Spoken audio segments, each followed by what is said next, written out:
the National Alliance has elected new leadership under chairmanship of Honorable Juma Said Warjo and Honorable Joshua Guy, the deputy, and Honorable Cornelio Kohn.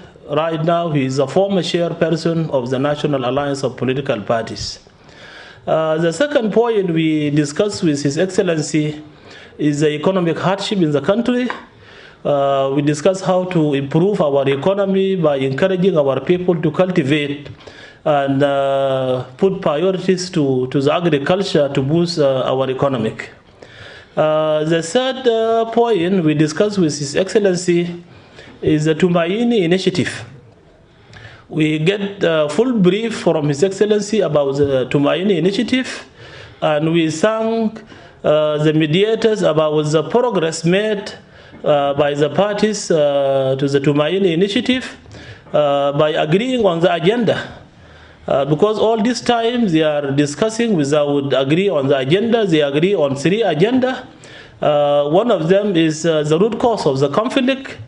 The second is a related article between Tumaini initiative and revitalized RSS. The National Alliance of Political Parties also urge the other whole-out group, General Thomas Cirillo and his group, to join the Tumaini initiative because people of South Sudan, they are yearning for the lasting peace. The lasting peace is the Tumaini initiative complementing the revival. The Speaker of Parliament, J. Manunu Kumba, has conveyed condolences to the victims of the Bantu plane crash. This followed a meeting with the delegation from Greater Pioneer Operating Company GPOC to explore ways of supporting the bereaved families. Speaker Nunu described the oil engineers who lost their lives in the line of duty as heroes. GPOC Vice President Ben Ngor briefed the media after the meeting.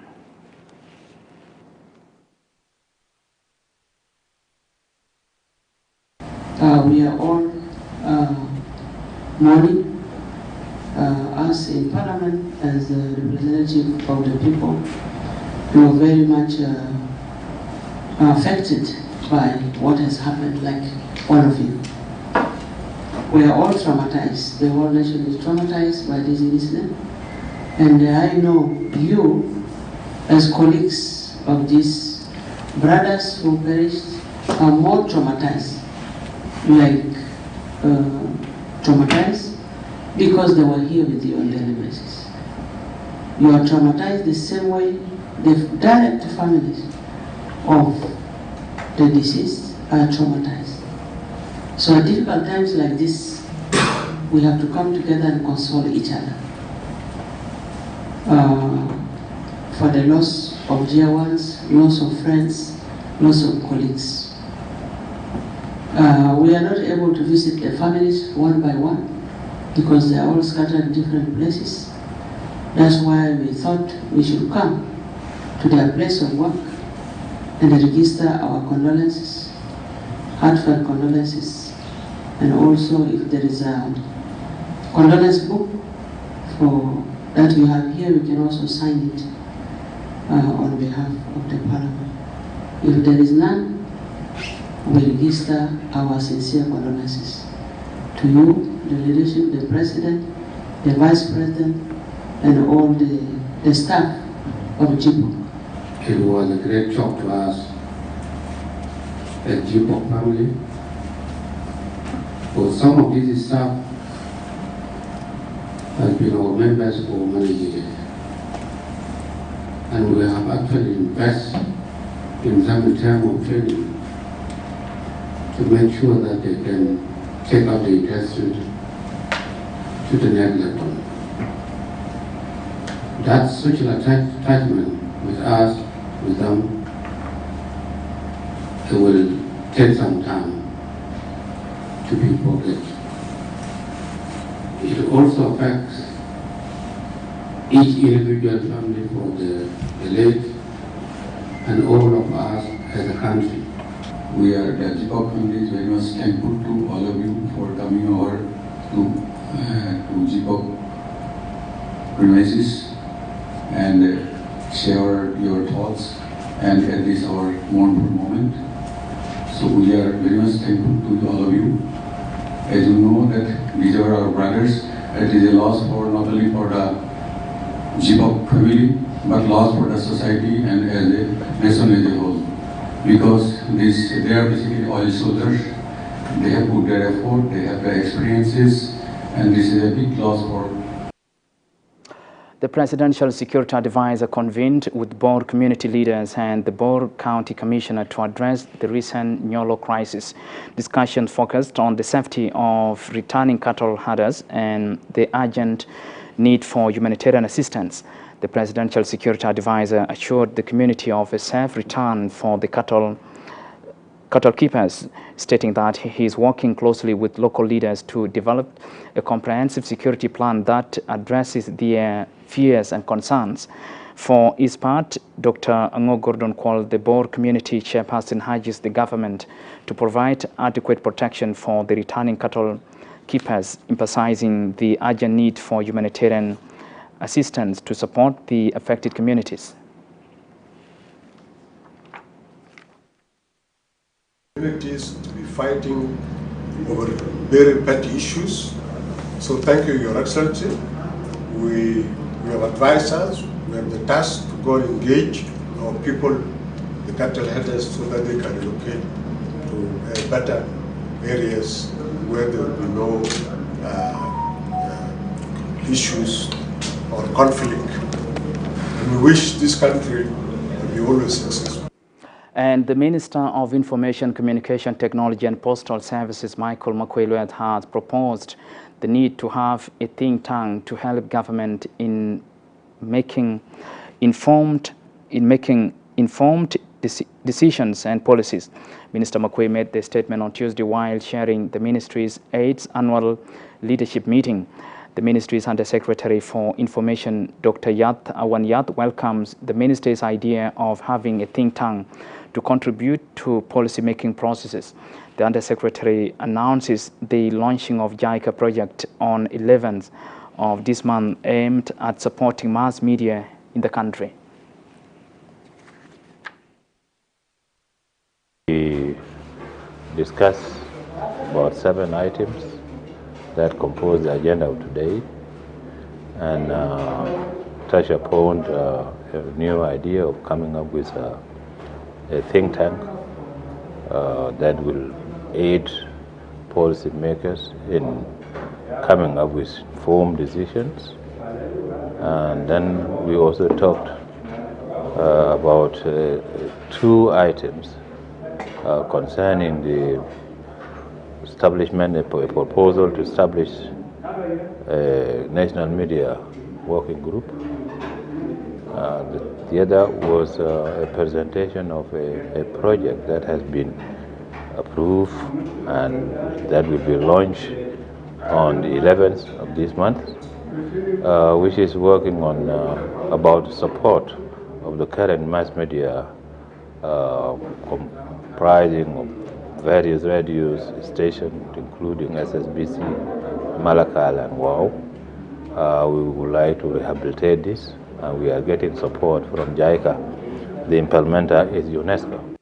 Coming up, the Ministry of Health has heightened surveillance at key entry points, including Nimule and Juba International Airport, to prevent cross-border Ebola transmission. We will have that story right here after a short break. Please stay with us.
Welcome back, and in case you have just joined us, this is SSBC 1 p.m. News coming to life in the national capital, Juba. Who's me, Abraham Aken.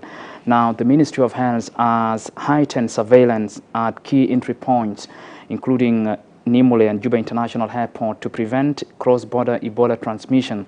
Screening, isolation, and preparedness measures are in place. A public alert has been issued following the confirmation of an Ebola outbreak in the Ugandan capital, Kampala, where a 32-year-old male nurse at Mulago Hospital has died from Sudan strain of the virus. Ebola spreads through direct contact with infected bodily fluids, contaminated objects, or animals like birds and primates. Symptoms include sudden fever, unexplained bleeding, chest pain, diarrhea, vomiting, and fatigue. Acting Health Minister James Hosmai urges the public to avoid physical contact with suspected cases, practice hygiene, and refrain from handling bodies of those with Ebola-like symptoms. The ministry reassures the public that contamination measures are in place for emergencies, and for emergencies rather, call the toll-free number 6666.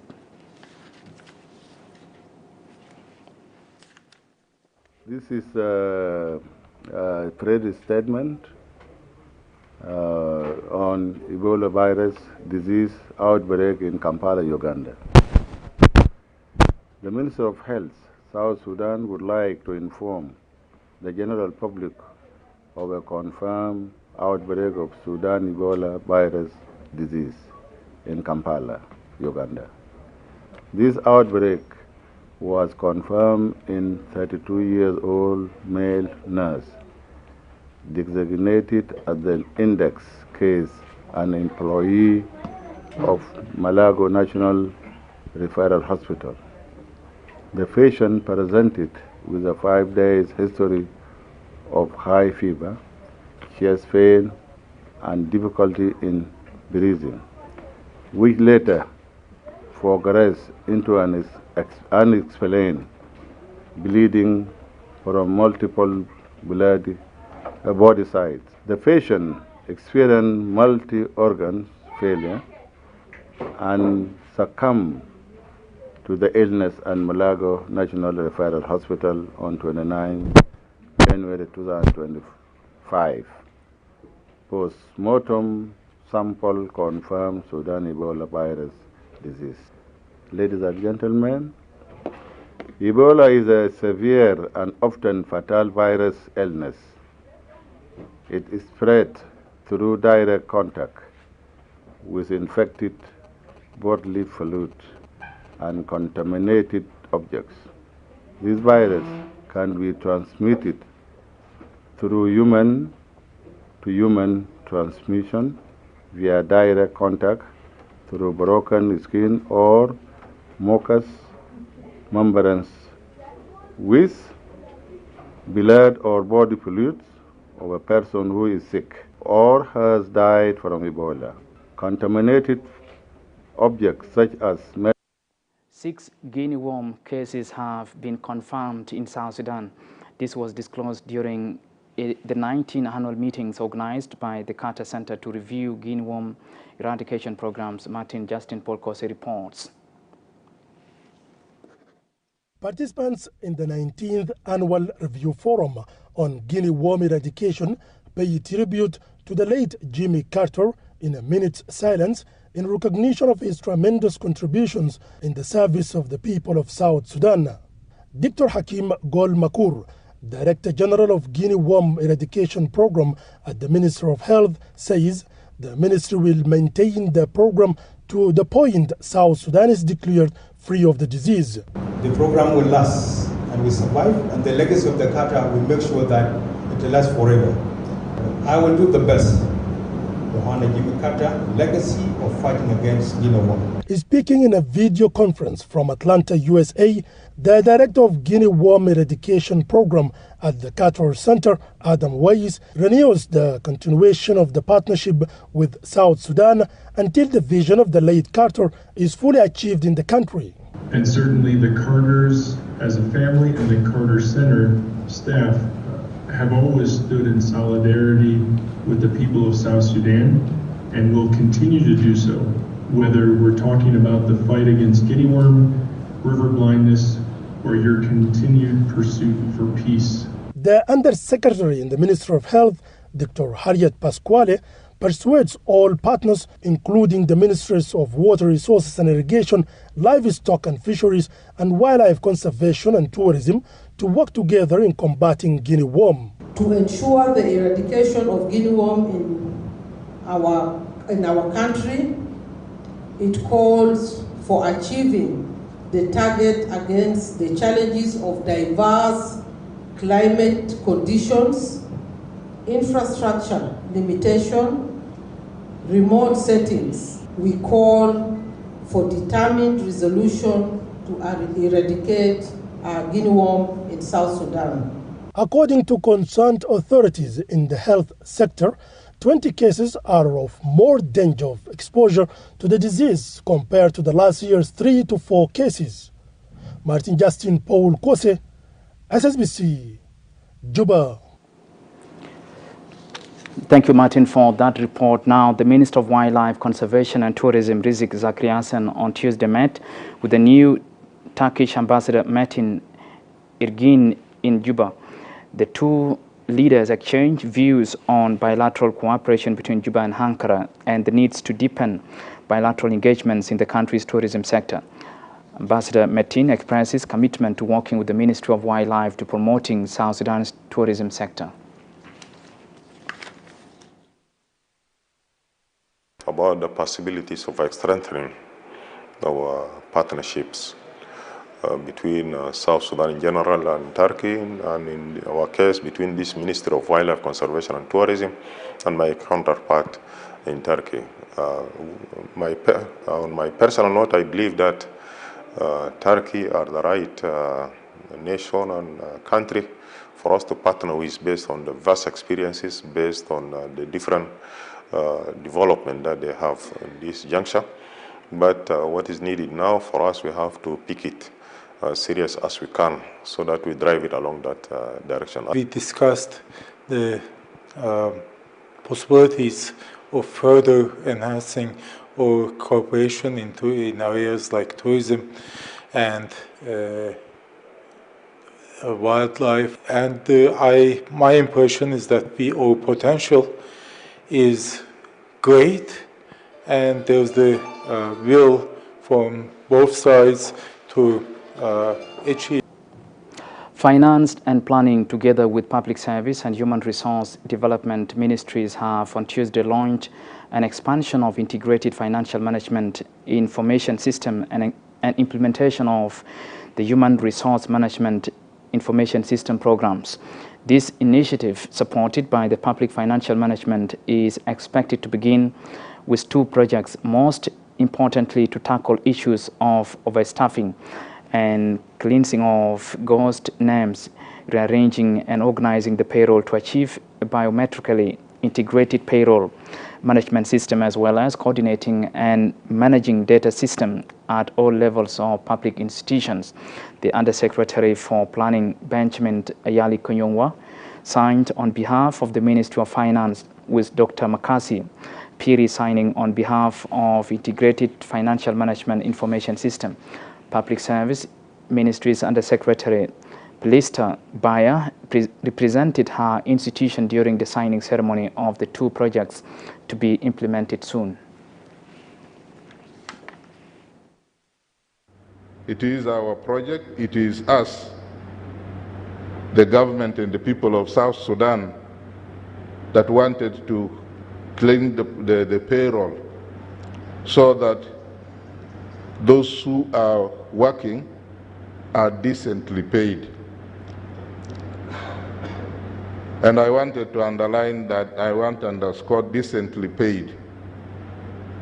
Because, as I've said earlier, chances are there must be some Benjamins that are getting paid twice. And that is not decent pay.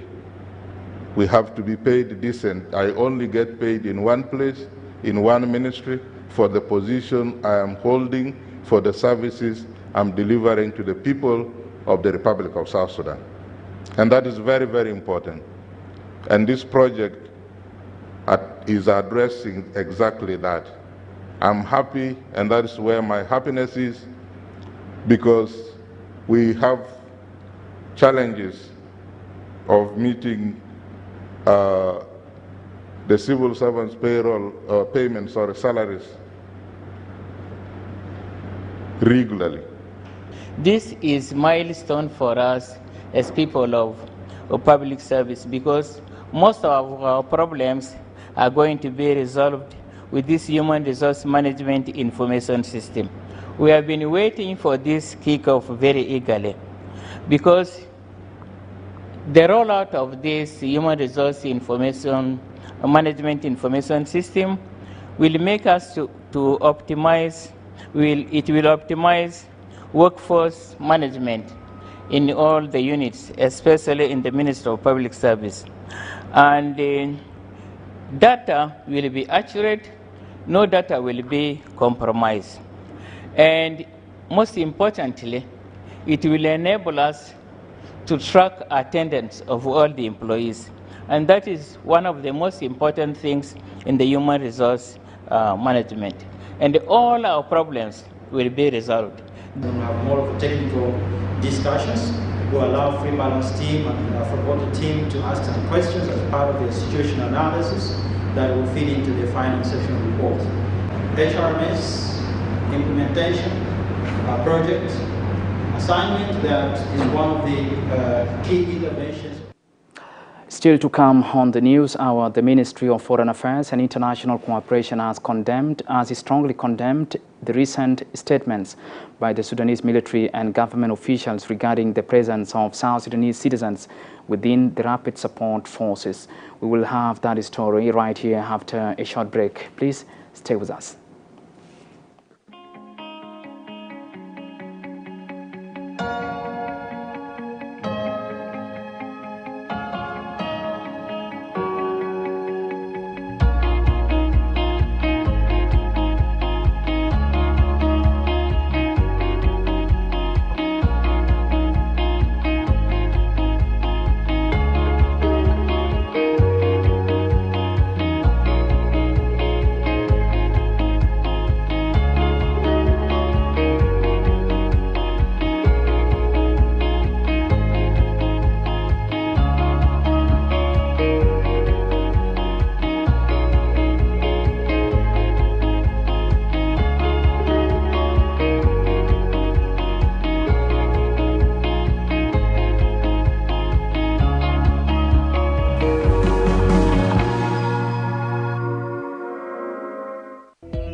Welcome back. The Ministry of Foreign Affairs and International Cooperation has strongly condemned the recent statement by Sudanese military and government officials regarding the presence of South Sudanese citizens within the Rapid Support Forces, specifically rejecting the claim by the Sudanese Assistant Commander-in-Chief of the Armed Forces, Yasir Al-Attah, that South Sudanese nationals make up 65% of the RSF.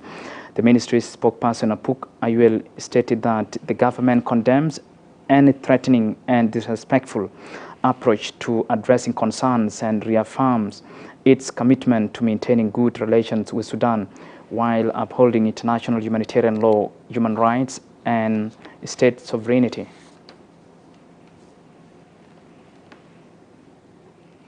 In 2025, media outlets broadcast video footage of General Yasir Al-Attah, Assistant Commander-in-Chief of the Sudanese Armed Forces, addressing troops from an undisclosed location.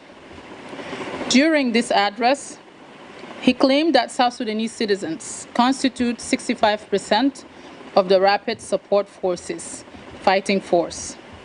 General Alata also sent mixed messages, expressing his trust in His Excellency President Salva Kiir Mayardit and the leadership of South Sudan, while simultaneously accusing South Sudan of doing nothing to prevent South Sudanese individuals from joining the RSF. We urge the government of the Republic of the Sudan to refrain from issuing unfounded allegations that could jeopardize our bilateral relations and regional stability.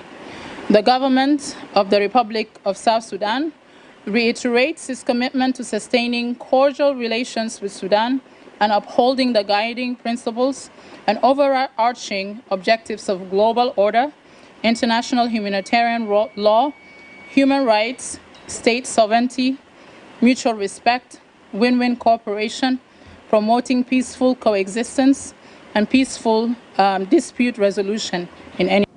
Now to Lokiliri Payam in Central Equatoria State, where Governor Agustino Jadala Wani has underscored government's commitment to stabilizing security in that area. Our reporter Stewart Bugo has the details. Governor Jadala visit Lokiliri Payam less than a week after the Commissioner of Juba County inspected Aru Junction. The governor mission is more to do with quelling rising tension in the region.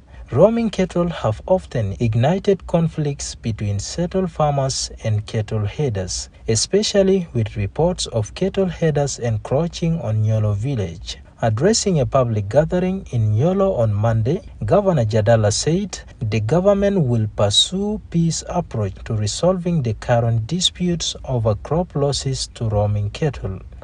في زول هنا في جنوب ما داير زول نحن دايرين بعضنا عشان بلد ده يكون كويس عشان بلد ده يكون امن ده نحن كجنوبيين بنلموا انفسنا عشان نصلح البلد ده الاصل اللي في ايدها بتاع المواطنين كل يشيلوا برا كله شعب ده ولد عنينا ودونا عشان نمشي في النظام شعب ده هرب عنينا شعب ده صوتوا للانفصال بتاع الجنوب شعب ده خلانا نحن نلبس الكاكي شعب ده خلانا عشان نحن نقوم بالليل ونهار عشان كده نوفر لهم الامن شباب ما تستعجل شباب ما تسيلوا قانون في يد بتاعهم شباب ما تسيلوا حرب في ايد بتاعهم. Juba County Commissioner Emmanuel Tetesbon praised security forces for containing the situation but stressed the necessity to deploy additional forces to protect local farmlands against roaming cattle and armed headers. Hamodu Bagarde deri rada watania. Faana bishajeta kunendo nasi agor. وحكومة موجود على مستوى تا بيام تا كاونتي تا ولاية حكومة الكبيرة على مستوى الإدارة النظامية دول كله جاني جاء عشانكم كمواطنين بتاعهم وجا أننا مسؤولين أنا متأكد المشكلة ده بيتحل وما في حاجة بطل هيجي أبغار زي ما بعد يمشي أبغار ده هيمشي كله. Lokiliri Payam Head Chief Philip Lado registered community concern over the cattle and the armed headers destroying farm crops, contaminating water at the various supply centers and establishing food security in the Payam. Asa nihina albonus de akila layal bakul wen mahal zarat bekuta jere fi fogo kasa ta jere bagara fogo zai nihina za la kurju fi turkini tarata fi dan ta ba farida biligo jere afra fogo asa lele yal bakul wen security dakil gabar fi كمان security تاجيسن فيه كان كمان أكل ما في ما عنده ده كمان ده أدو. Pierina Pony, a resident in Lokiliri Payam, lists challenges of food, clean water, and lack of school for learners in the area. Asa kuda ajana na bakul bafu anakata bafara babakul inta kudu kasurubara ma beda saini beda sakara de ya sukar da gita kainde de mo sani ya bino wasa mo tanna de mo de ke kan ke sai danna tangir bajibo. After the public address, Governor Jadala proceeded to inspect the market at Aru Junction and to encourage local traders about the government approach to restore calm for normal living in the Payam. For SSBC News, Stewart Abugola Soba reporting. Now to Bentiu, the capital of Unity State, where Governor Riek Bim met with the German delegation led by Ambassador Christian Sedat to discuss the humanitarian situation and the resettlement of returnees and internally displaced persons there. In a statement following the meeting, Governor Bim reiterated his government's commitment to addressing humanitarian challenges. During the meeting, the UN humanitarian coordinator Nita Kiki highlighted the significance of collaboration between humanitarian agencies and the state government. The meeting focused on addressing the needs of the returnees, including shelter and other basic services. This morning, I have received a huge delegation from Juba, comprised of the Deputy Special Representative for UNAMIS, UN, and the Embassy of Germany, and a number of our partners to come and assess the situation of humanitarian situation in Unity State. They have briefed me on the mission, and indeed, I'm happy to receive them. And I have also highlighted the challenges we are facing as a people and as a government of the state. The situation of Unity State in regard to the security situation is a little bit calm, but the humanitarian situation is so serious, and following this issue of flooding for a number of years. And we are working together with them in the area of infrastructure and in the area of assistance. The reason we're here, first of all, is to commend the governor for the work that he has done to ensure security, improve security in the state. Also to thank him and the government of South Sudan for keeping the borders open. We know that this state has also received people who have crossed into South Sudan. But more importantly, it was to hear from him and for him to brief the delegation so that they can be a mouthpiece for South Sudan when they go back to their countries of work. We know that the situation is difficult. Unity State is plagued by flooding. They have to deal with displacement. They have an IDP camp here with hundreds of thousands of individuals who need support on a daily basis. The governor has told us what he plans to do moving forward. He's interested in reclaiming land. He's interested in redoubling efforts around agriculture. He's interested in looking for solutions to some of the challenges that he faced. It is also a great opportunity to underline our support for South Sudan, for the people of South Sudan. We have been very steadfast in our support. Last year, Germany provided 60 million for the humanitarian response in South Sudan. And I want to underline and assure you that we will continue to support the humanitarian response here. But this visit is also an opportunity, as was just also underlined, to thank the governor and to thank the people of the state for welcoming the refugees. Now, with the much anticipated transformation within the National Police Service, the Inspector General of Police, General Abraham Manyuat Peter, has warned police personnel against improper behaviors. He emphasized that anyone found engaging in such practices would face constitutional consequences. Mathiang Joseph reports.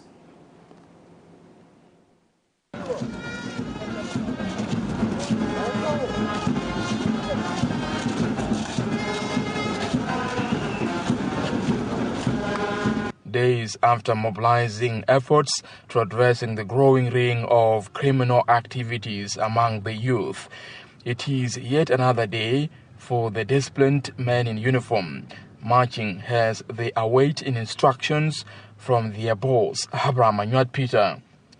This time, the focus is not only on cracking down on criminal activities, but also on cautioning police personnel against improper behaviors, including seeking promotion recommendations from politicians, engaging in gossip, and supporting tribalism actions that breach the country's constitution. Addressing the force during a general parade at Bullock, Peter urges the police to focus on effective duty coordination to overcoming obstacles in their execution. لأنه مشكلة بتاعنا الكبير في النهاية هو الأخلاق. Our behaviors بتاعنا بقى بطال. كل واحد يعني بمشي لأي مسؤول لو في مجلس ولا في مجلس الوزراء ولا أي زول في أي موقع مسؤولية يمشي يقولوا أنا عايز يرقوني. كلام ده ما بيجي. كلام بتاع توصية من برا ده ما بيشتغل. كلام ما إنه أنت تجي برضو تقعد تقول لمسؤول فلان ده كويس وفلان ده بطال وفلان ده بتاع وفلان ده ضدك. كلام ده برضو ما بيشتغل. كلام بتاع أنو ده زول بتاع فلان وده زول بتاع فلان ما بيشتغل برضو. انت بتحاسب زول بحاجة اللي هو بيعمله.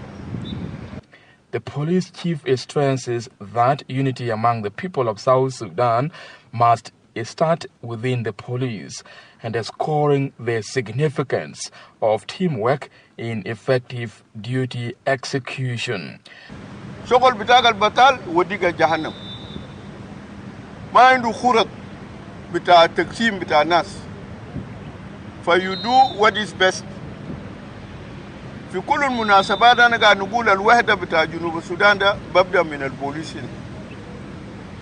And if we fail كبوليس عشان نوحد الجنوبين ما في مال تاني ومن بوحدة فوق.